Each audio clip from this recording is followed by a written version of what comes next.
It's time for America Outdoors Radio, the show that covers the outdoor scene across the U.S. of A. and the entire continent. Fishing, hunting, conservation, outdoor recreation, and great destinations. We cover it all every week. It's your country, your outdoors. Let's explore it together with your host, John Cruz.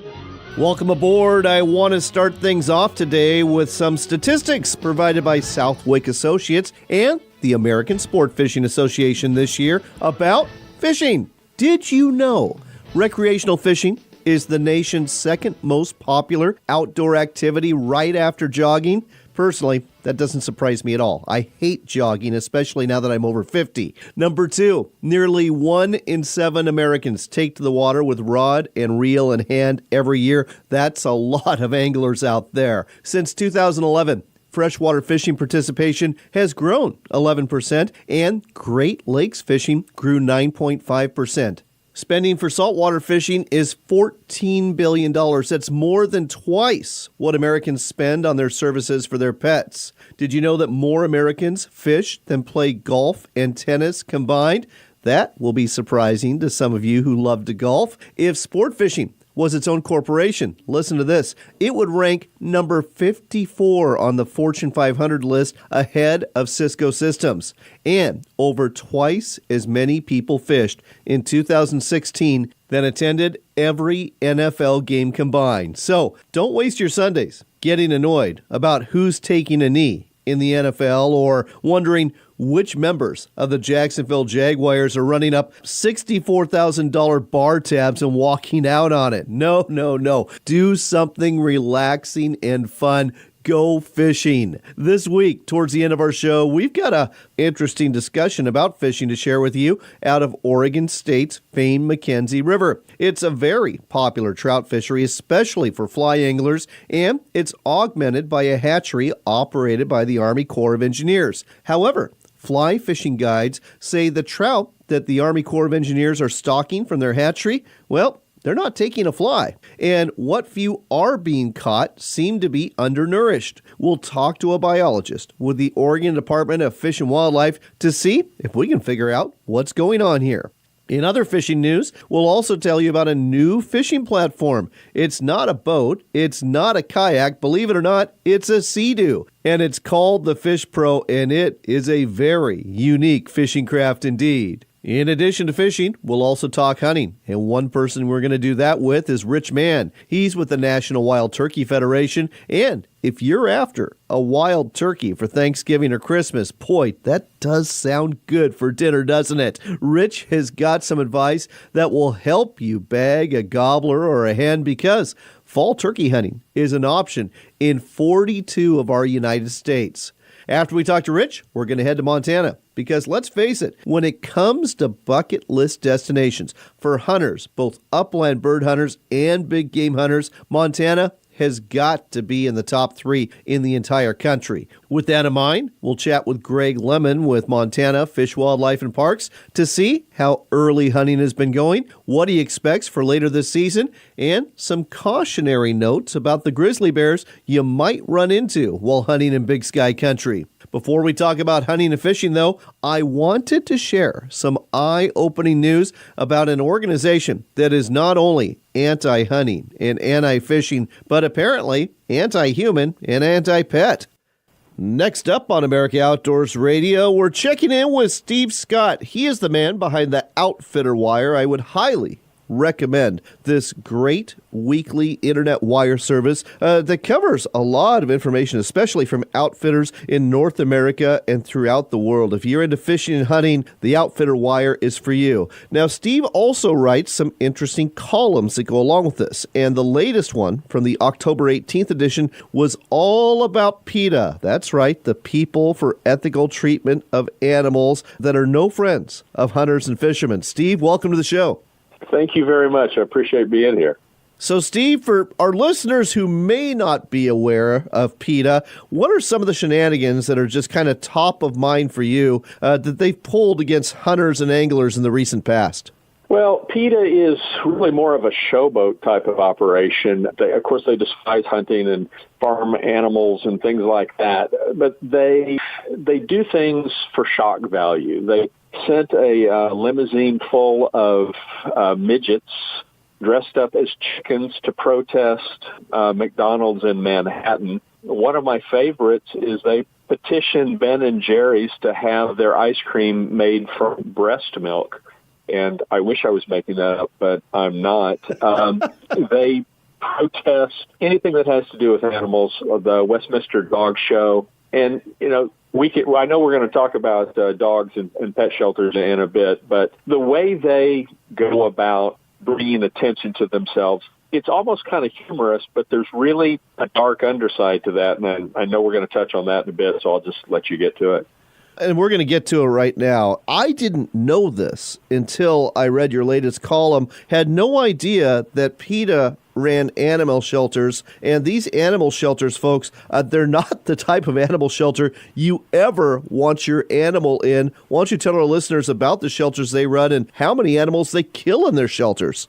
Well, to speak in fact, they operate shelters, one in particular in Virginia, and they have a euthanasia rate of 97%. So there's just virtually no chance that an animal is going to come out of there. And they have been convicted, PETA employees have been convicted of felonies for the unlawful disposal of animal carcasses. But what is even more disturbing is their president, founder Ingrid Newkirk. I mean, she literally goes in and kills animals herself. She gets to work early so she can kill a few dozen animals. And her philosophy, and it's not as public as some of the other things they do are, but her philosophy is that we should leave the planet. Humans should leave the planet and leave it to the animals because, I'll give you a quote, the extinction of Homo sapiens would mean survival for millions, if not billions, of Earth-dwelling species. Phasing out the human race will solve every problem on Earth, social and environmental. That's a quote. Now, that's just nuts. It's not just nut. I mean, now, I don't pretend to be a psychologist or psychiatrist, but these are words you would hear from a sociopath. And what is a person like this doing in charge of any organization? This is just crazy. You had some other choice quotes in there as well from Ingrid Newkirk. How long has she been president of PETA? It's been a little while, hasn't it? It hasn't, to tell you the truth. I don't know, but it's, as long as I've been socially aware of them and what they do, she's always been, she was the founder. So as long as it's been around, and I think it's, more than 30 years, and they were established in the 70s or 80s, but again, I'm not certain. But, just the head scratching things that they do. I mean, she literally would prefer, if there was a cure for AIDS, if there was a vaccine that could be created for AIDS, but it involved the use of animals for testing, she would be against it. Think about that. The scourge of our time, she would not have, because there would be animals involved in the testing. Now, I don't want to get into religion, but my religion says that we were put on this earth to exercise dominion and control of animals, and in a positive way. And this way of thinking is just anti-human, and that's all it is. And I think you kind of hit the nail on the head. It rings of sociopathism.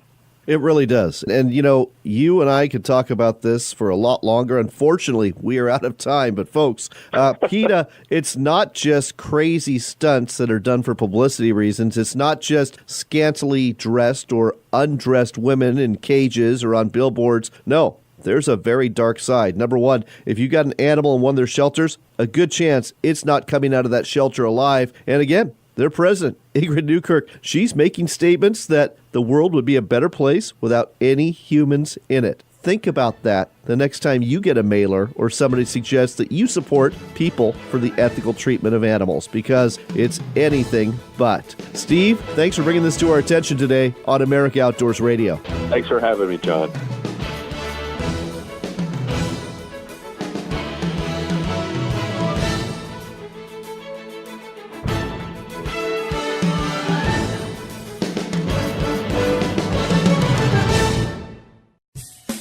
Trolling for big salmon? Then tie on a spoon or spinner from McKenzie's Custom Lures. These high-quality, made-in-the-USA lures help you catch more Chinook and coho. Whether you troll an Elite Series spoon, a Champion Glow spoon with a squid skirt, or a 3.5 Mini Colorado spinner, you'll be increasing your chances for a fish on. Look for McKenzie's Custom Lures at Sportsman's Warehouse and other quality sporting goods stores on the West Coast and Alaska, or online at McKenzie'sCustomLures.com.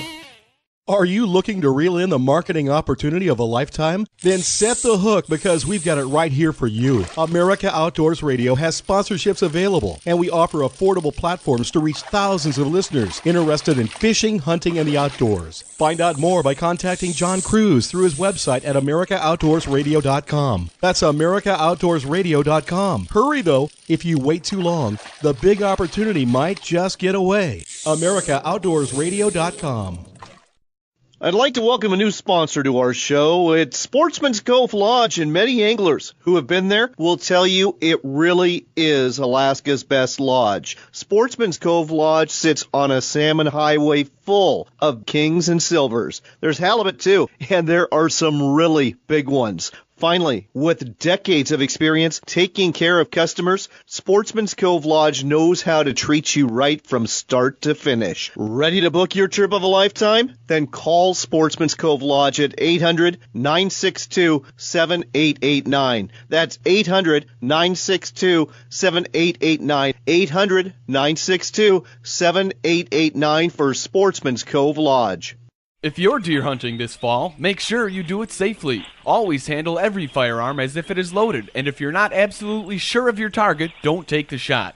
And never, never mix alcohol or drugs with hunting. A message from this station and Whitetails Unlimited.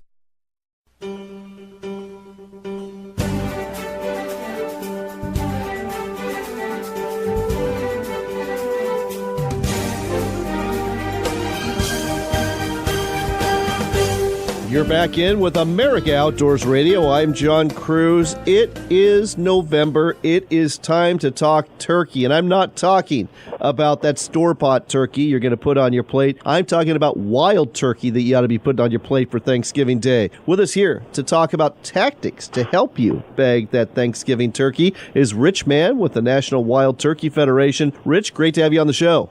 Good to be with you, John. So let's talk a little bit about spring versus fall hunting tactics when it comes to turkey. And let's start off with calling. How do you go about getting in range of turkeys in the fall? And are you using a lot of calling to do so?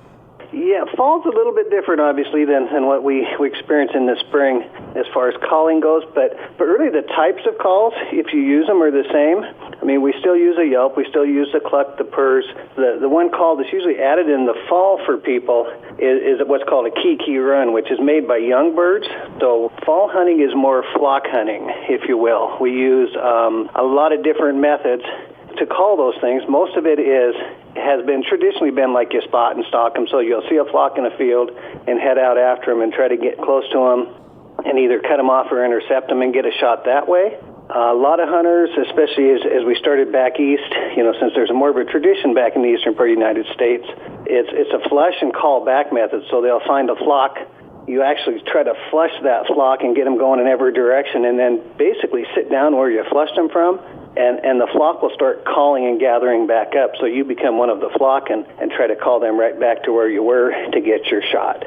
Very interesting. Those have been kind of the basic fall methods. I actually like to sit and call, which isn't normal for a fall type of setup for most people, but it does work since you're dealing with a flocking instinct. If I can hear a bird in the woods, I'll actually sit down, and though I'm not calling to a gobbler, I'll actually start calling a little bit lightly, and a lot of times those birds will come right to you because they're looking for company. Very interesting. So, Rich, let me ask you another question here, and that just comes down to differences between spring hunting and fall hunting. What are some things you do in the fall that you would never do in the spring when it comes to turkey hunting? Probably the biggest one is actually kind of trying to stock up or get in close to a bunch of birds in the fall. We're dealing with, well, spring hunting, obviously, let's hop to it. We're looking at males. We're using that breeding instinct to get them in. We're trying to imitate that hen and get that tom to come in to us. In the fall, we're more dealing with that flock instinct. Those birds want to be together. Wintertime, they get together in the big groups. So hunting tends to, probably that flush technique is probably the one thing you never want to do in the spring, because when you do that in spring to a bunch of gobblers, they're gone. Whereas in the fall, like we talked about just a little bit earlier, is those birds will come back together, usually about the same spot they flushed from. Speaking of flushing, I always think of upland bird hunting when I think of flushing. I think of flushing dogs. I know some folks actually use dogs for turkey hunting. How does that work? It's somewhat similar, I would say, and it's a technique that really is used across the country. If you think about it, it was developed back in the East, but there's a couple different breeds of dogs that are specifically bred. They help the hunter find the flock, and then the dog is sent in to scatter that flock, if you will. Then the hunter brings his dog back, usually puts him next to him either in some kind of a little camel bag or something. The dog sits and stays quietly while the birds come back in and the hunter gets his shot. So it's not typical bird dog where the bird dog runs out and retrieves. It's kind of upland hunting where you use the dog to help locate and then flush. And then the hunter calls him back and gets the shot. All right, let's talk about how you're getting those turkeys. I always think of shotguns, but I know some people are going after turkeys with bows and arrows too. Yeah, it runs the gamut across our states in this country. There's states that allow summer rifle hunting, which is more of a long distance, operation or thought in the fall. But most states allow archery and shotgun type hunting. Some states allow the use of crossbows. It's a mix around the country. You can't really pin down and say in this region they just allow that, and in that region they allow only those type of weapons and choices. We got a pretty good mix around the country. It's kind of like dog hunting, use of dogs. I would have thought, if I didn't know better, that dog hunting is mostly in the eastern U.S., but the places it's not allowed really is Washington State and then some of those Rocky Mountain states mostly. Everybody else pretty much allows it that has a season. Let's turn our attention away from tactics for turkey, and let's talk turkey in terms of the National Wild Turkey Federation. For our listeners who don't know what your organization does, why don't you let them know? So the NWTF, or the National Wild Turkey Federation, the abbreviation there is short. We're a conservation organization, and our main focus is conservation of wild turkey and then preservation of our hunting heritage. So that's where we put our efforts. We're basically stationed out of South Carolina, and we've got chapters in every state in the union that are manned by volunteers, quite honestly. They're our workforce, and they do a heck of a job for the organization across this country, raising money and funds for habitat projects and bringing new hunters in, and just being the boots on the ground when something needs to be done. All right, so every state's got a chapter. I am guessing, like other conservation organizations, a lot of fundraising is done through banquets and similar events? Yes, yeah, we sure do. And when it comes to finding those events, I'm betting that you've got them on the website. Why don't we give that out? So folks can go to nwtf.org on their computers and then look at events, and it'll take them to an events page, and then they pick their particular state. There's places where they may not have something close, and that's generally because we don't have a chapter in those areas. I mean, I work Washington and Oregon. Most of my chapters are in the eastern half of those states, and we're always looking for interested people to, who want to give back, who want to help fundraise, who want to become involved in whether it be mentored hunting or youth or women in the outdoors, those type of things. So we do have areas in each of the western states that we could really use some help in. And one last question before we go, Rich, and this goes back to turkey hunting. I know some of the seasons run all the way through December in our United States, but are there still turkeys to be found come Christmas, or do they basically go away and become unhuntable at a certain time of year? Turkey hunting across the country, and again, it depends on the state, probably gets easier as you approach Christmas.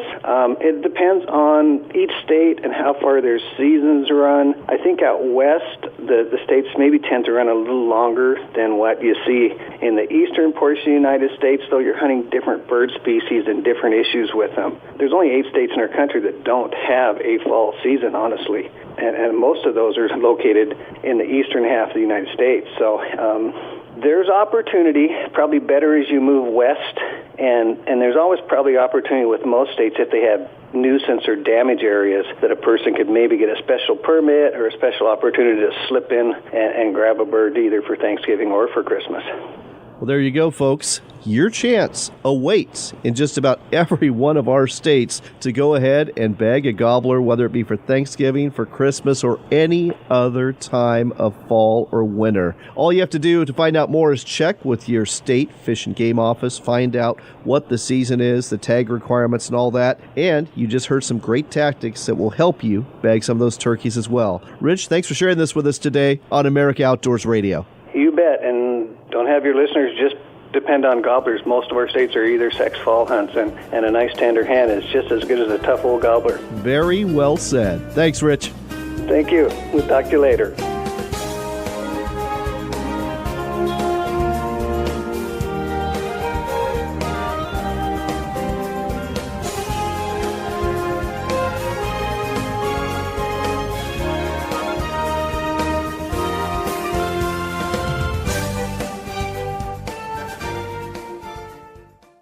Backcountry Hunters and Anglers seeks to ensure North America's outdoor heritage of hunting and fishing through education and work on behalf of wild public lands and waters. Lend your voice to the fight by visiting www.backcountryhunters.org and join the 25,000 men and women who have pledged to defend wildlife and public access. You can also demonstrate your support by signing up for the 2019 North American Rendezvous in Boise, Idaho, May 1st to the 5th. Looking to reel in the marketing opportunity of a lifetime? Then set the hook because we've got it right here. America Outdoors Radio has sponsorships available, and we offer an affordable platform to reach thousands of listeners interested in fishing, hunting, and the outdoors. Find out more by contacting host John Cruz through his website at AmericanOutdoorsRadio.com. That's AmericaOutdoorsRadio.com. But hurry, if you wait too long, this big opportunity might just get away. That's AmericaOutdoorsRadio.com.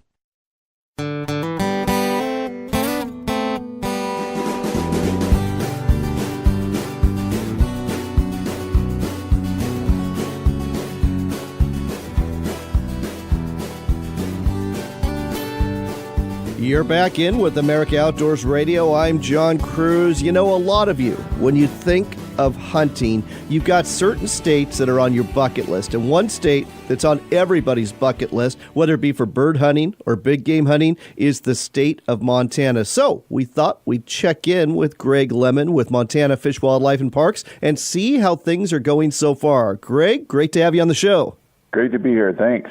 So, Greg, why don't we start off just in generalities? I understand you don't have hard numbers with bird hunting when it comes to the sharp-tailed grouse and the pheasant. I know they both had a hard winter. Expectations were not great for either species. Has that been borne out as far as you've seen so far this season?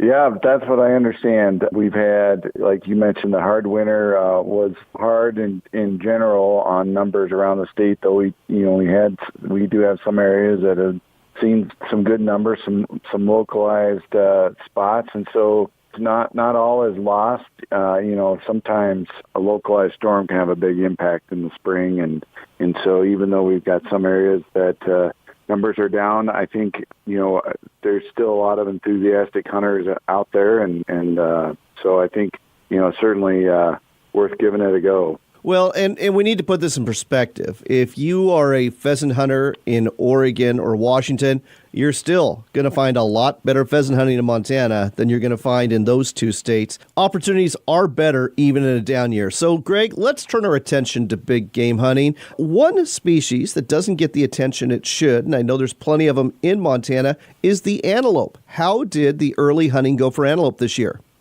We heard a lot of good reports. Our antelope numbers, even though we had a hard winter last year, our antelope numbers were still good, and in some places of the state, excellent. And opportunities are really good. It's not really difficult to draw an antelope tag in Montana.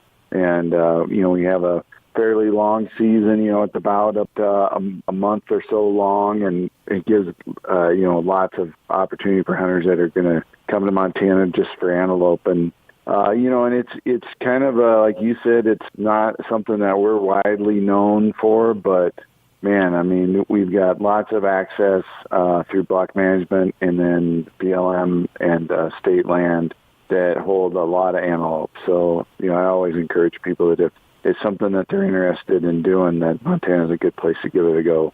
And when it comes to antelope hunting, what would the hot spot of the state be? Are we talking south of Billings towards the Wyoming border, or are we talking further east? So Region 7, so our southeast region of the state, that's pretty well known for antelope, and there's a lot of good numbers down there. But, Region 5, which is, where Billings is, so central Montana, kind of south central Montana is good. We've got a lot of antelope in our central part of the state, so, Rocky Mountain Front, out on the plains there holds a lot of antelope. And then in southwest Montana, around Yellowstone, the Madison Valley, there's areas like that. There are a surprising number of antelope. So, really, it's not just picking where you want to hunt or picking, trying to pick a hot spot for antelope. It's kind of picking where you want to hunt because there's a lot of places in Montana that have antelope. I mean, the only places where numbers are pretty low just historically and due to habitat is really western Montana.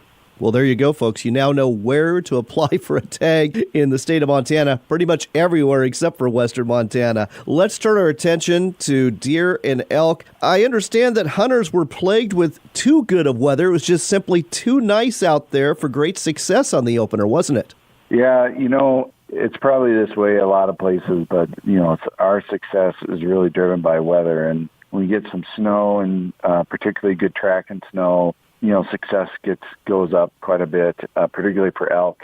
And then, we hunt deer, both mule deer and whitetail deer through their rut. And so, the ruts just now, deer are starting to kind of key in on that mating season. And so as that starts to crank up, our success rates for deer will crank up too. Now, is Montana like a lot of other states where there's the opener and that draws all the crowds and all the attention, and then most hunters just don't come back for, like you said, when it gets good? Well, it's a good question. I mean, typically we are busy on the opener. I guess I don't really know, and we don't have a handle on is exactly where everybody goes the rest of the season, but we'll see through our check stations, we'll see a higher number of hunters when the weather turns. So if we get a good snowstorm during the week, we'll see a higher number of hunters on the weekend, even higher than opening day. So it's not uncommon in Montana to have really nice weather early in the season. And so, some people, it's sort of the reverse effect where some people don't get motivated unless there's snow on the ground. And, for those folks, we're still crossing our fingers that we're going to get some. Oh, it's Montana. I have no doubt you're going to get some, Craig. So next question for you. What has been the hot spot so far in terms of the check stations for hunter success when it comes to deer and elk? Well, so southwest Montana is our good hot spots for early season elk and deer. That part of the world, there's, you've got big river valley bottoms, got sort of benches in that kind of high desert type country, and then you've got the high country timbered wilderness type areas. And if you're hunting in southwest Montana, you can have just about any kind of western big game experience you want, from packing horses into the backcountry to spot and stalk on the flats and in the open hills for deer, or you can hunt the river bottoms for whitetails. So, right now, 2 weekends down, that's been our hot spot. Well, sounds like a little slice of heaven to me. One other thing I want to talk about before we go today, Greg, is bear safety. You're always hearing reports, and this year's no different, about conflicts between hunters and bears, whether it be black bears or grizzly bears in Montana this time of year. What can hunters do to minimize these attacks and these conflicts?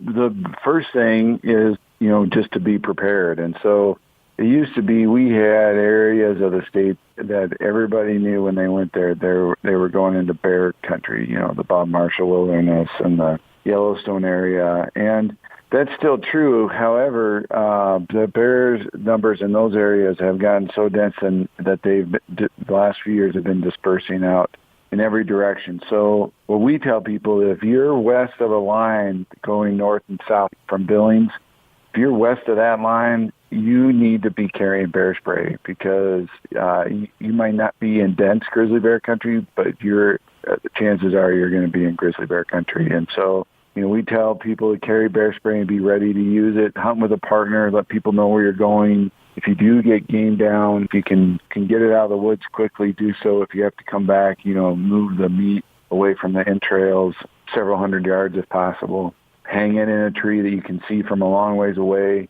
or put in a spot that you can see from a long ways away, so if a bear does get on it, you can see it before you get to the hanging tree. And if a bear does claim the animal, don't try to run it off. Just give it up and let Fish, Wildlife, and Parks know about it. I had a guy the other day came in the office, and he was in the big belts and ran into a grizzly bear, and no incident. The bear saw him, he saw the bear, and they both went their separate ways. But he walked. He was a couple miles from his truck and had left his truck thinking, he had bear spray in his glove box, but was thinking, this isn't grizzly bear country. We don't need it. And, he ran into a grizzly bear. And it just goes to show that, Montana is grizzly country, and hunters, this time of year, they think bears are heading towards their dens, and that might be so, but we expect grizzly bears in particular, but black bears and grizzly bears both, to be active through much of hunting season.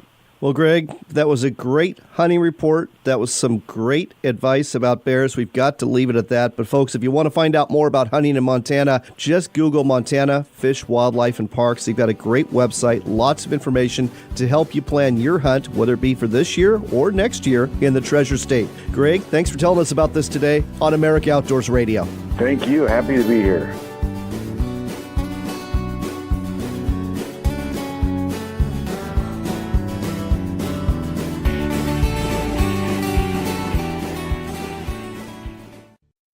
Hi, I'm Craig Boddington. I've written about hunting for 40 years, much of it in bear country.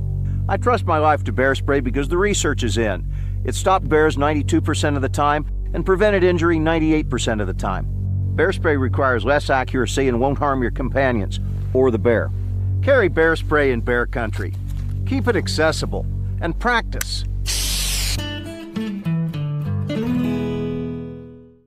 They were our brothers, our sisters, sons and daughters. They were our parents, family, our neighbors, and our friends. How can we express the gratitude that we all owe the thousands and thousands of American veterans who have sacrificed so much for our country's freedom? It was they who stepped forward from the time this country was created to fight for everything we know about liberty and freedom. And although we celebrate their victories and console them for their losses by creating monuments and honoring them in parades, the truth is we can never do enough for the freedom they've given us. Perhaps the most important thing we can do is reach out to those veterans closest to us and simply tell them, thank you. Thank you for all you've done for freedom.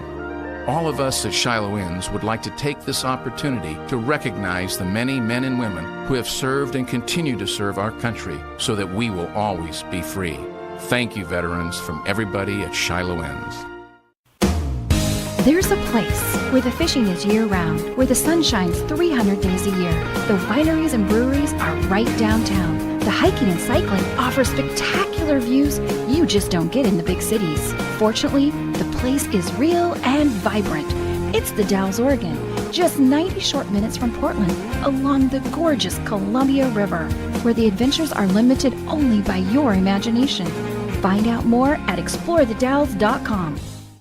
I'd like to welcome a new sponsor to our show. It's Sportsman's Cove Lodge, and many anglers who have been there will tell you it really is Alaska's best lodge. Sportsman's Cove Lodge sits on a salmon highway full of kings and silvers. There's halibut too, and there are some really big ones. Finally, with decades of experience taking care of customers, Sportsman's Cove Lodge knows how to treat you right from start to finish. Ready to book your trip of a lifetime? Then call Sportsman's Cove Lodge at 800-962-7889. That's 800-962-7889. 800-962-7889 for Sportsman's Cove Lodge.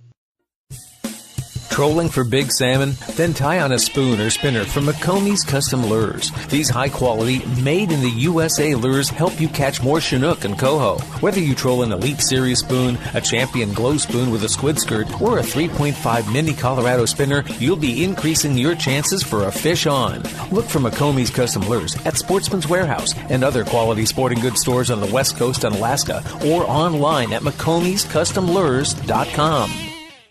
Backcountry Hunters and Anglers seeks to ensure North America's outdoor heritage of hunting and fishing through education and work on behalf of public lands and waters. Lend your voice to the fight today by visiting backcountryhunters.org or follow us on Facebook, Instagram, and Twitter.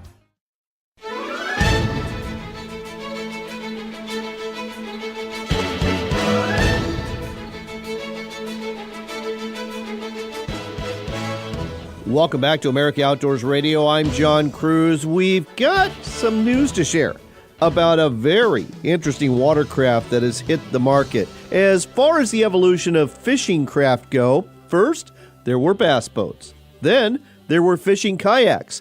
And now, believe it or not, there's a fishing Sea-Doo. That's right, a Sea-Doo, the watercraft many anglers have in the past regarded as a noisy menace buzzing by their fishing hole. Now, Sea-Doo has come out with the Fish Pro, and watching the YouTube video about it, I've got to admit, I am intrigued. The Fish Pro comes with lots of watertight storage for tackle up front, as well as a Garmin fish finder mounted right by the throttle, and there's a trolling mode for the motor itself. No annoying sounds there. On the back end, there's room for a large cooler with rod holder attachments on the sides and a net holder in the rear. Put it all together and it looks like a really fun little vessel to fish from that'll get you from point A to point B in a hurry, probably a hurry that's going to annoy some of your fellow anglers. If you want to find out more, go to YouTube. Just look for 2019 Fish Pro Sea-Doo.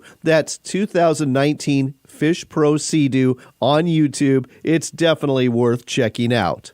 Next on America Outdoors Radio, we're taking you to the McKenzie River in western Oregon. That's where there might be a problem going on, at least if you talk to some of the fly fishing guides that are members of the McKenzie River Guides Association. They'll tell you that the hatchery trout that they're catching, or I should say have been trying to catch, have not been on the bite as of late, and they're blaming the hatchery operations run by the Army Corps of Engineers. With us here to shed some light on this is Jeff Ziller. He's a fish biologist for the state of Oregon who works in this area. Jeff, welcome to the show.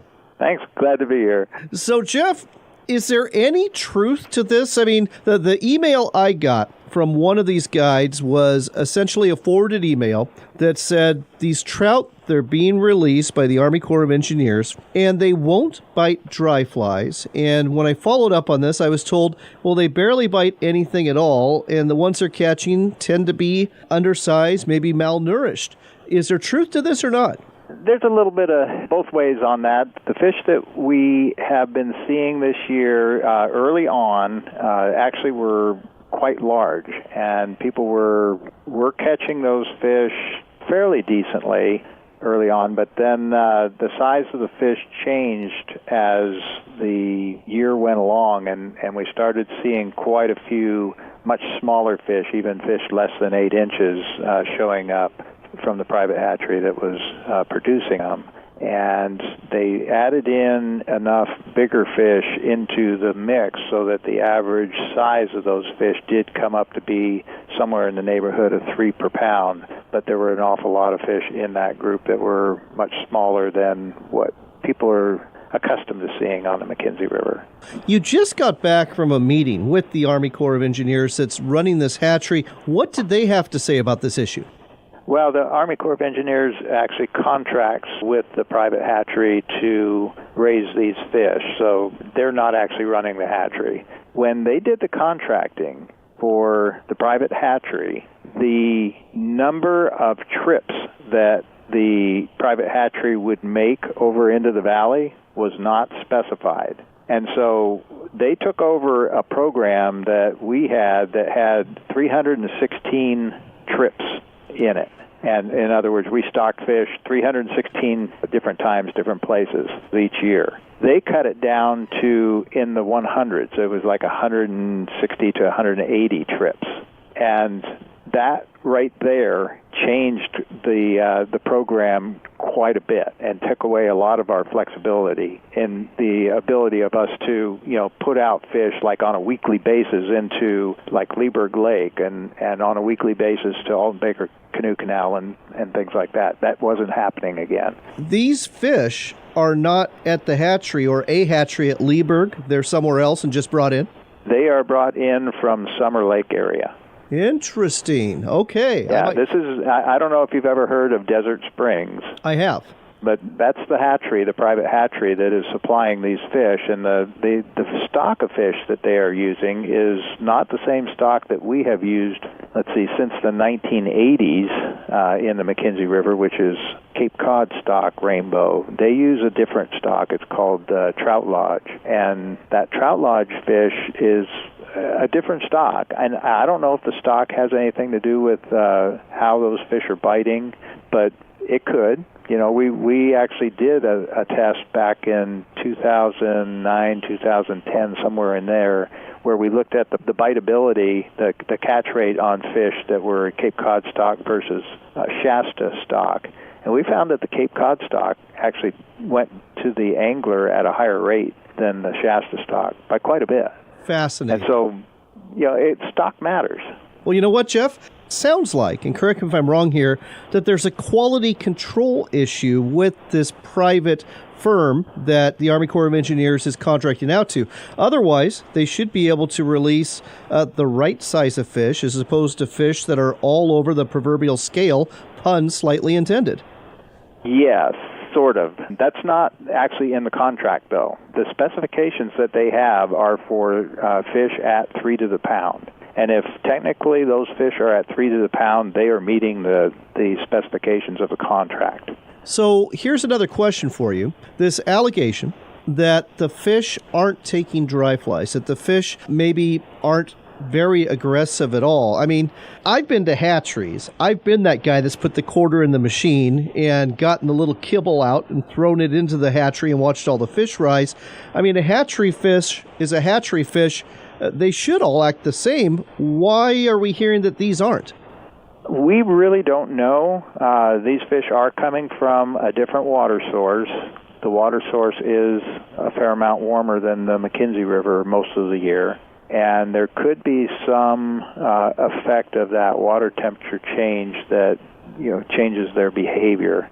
Now, that said, we don't know that.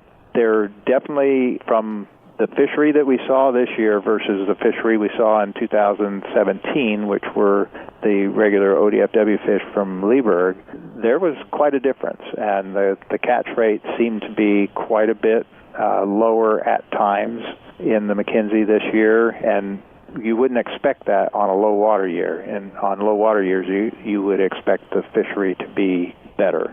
We have done creel surveys in the past and shown that high cold water tends to limit the catch rate of fish on the McKenzie. We had low, clear, warm water this year, and the fishery was pretty slow. So there was definitely a difference between 2017 and 2018. So given all this, Jeff, does ODFW plan on stepping in and reasserting control over the stocking program, or is the Army Corps of Engineers going to make any changes to go ahead and make it a better fishery like it has been in the past? Well, that was part of the discussion that we had today, was looking at different alternatives that we could try to find out if we can get those fish to be more like the fishery that we have had in years past.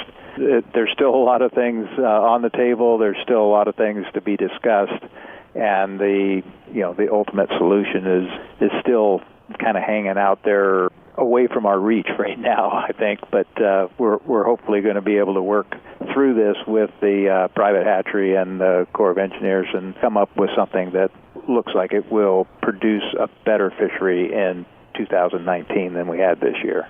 I think a lot of anglers in Western Oregon have their fingers crossed that you can be able to work this out, get things back to normal. And I'd like to thank you for taking the time to explain this situation to us today on America Outdoors Radio. Okay, no problem. Anytime. Well, that was an interesting discussion. If you want to hear more interesting radio and you want to hear more about fishing and hunting, but you want to do it on your schedule, you can hear our show on demand. Several platforms to choose from. You can just go to America Outdoors Radio and follow us on Stitcher or Podbean. Or, if you prefer, go to our YouTube channel and subscribe there. That's Northwestern Outdoors, one word. On all three of these on-demand platforms, you can hear not only this show, but portions of our sister show, Northwestern Outdoors Radio, too. Another place to hear us online is at talkamericaradio.us. It's the new voice of conservative talk radio, and we're part of their lineup. We air there every Saturday morning, 6 a.m. Eastern Time, and I'm pretty sure you're going to want to tune into the other programming that talkamericaradio.us has for you, too. We've got to go, but I do hope that the Lord blesses you in the days ahead. And as you've heard over the last hour, there's a lot of opportunities out there. Whether you're after a wild turkey for Thanksgiving or Christmas, whether you're after big game or upland birds, whether you're after trout, whether you're after steelhead or salmon, walleye, or even some late season bass, it's all out there waiting for you. So do remember this. It is your country and your outdoors. So get out there and enjoy it.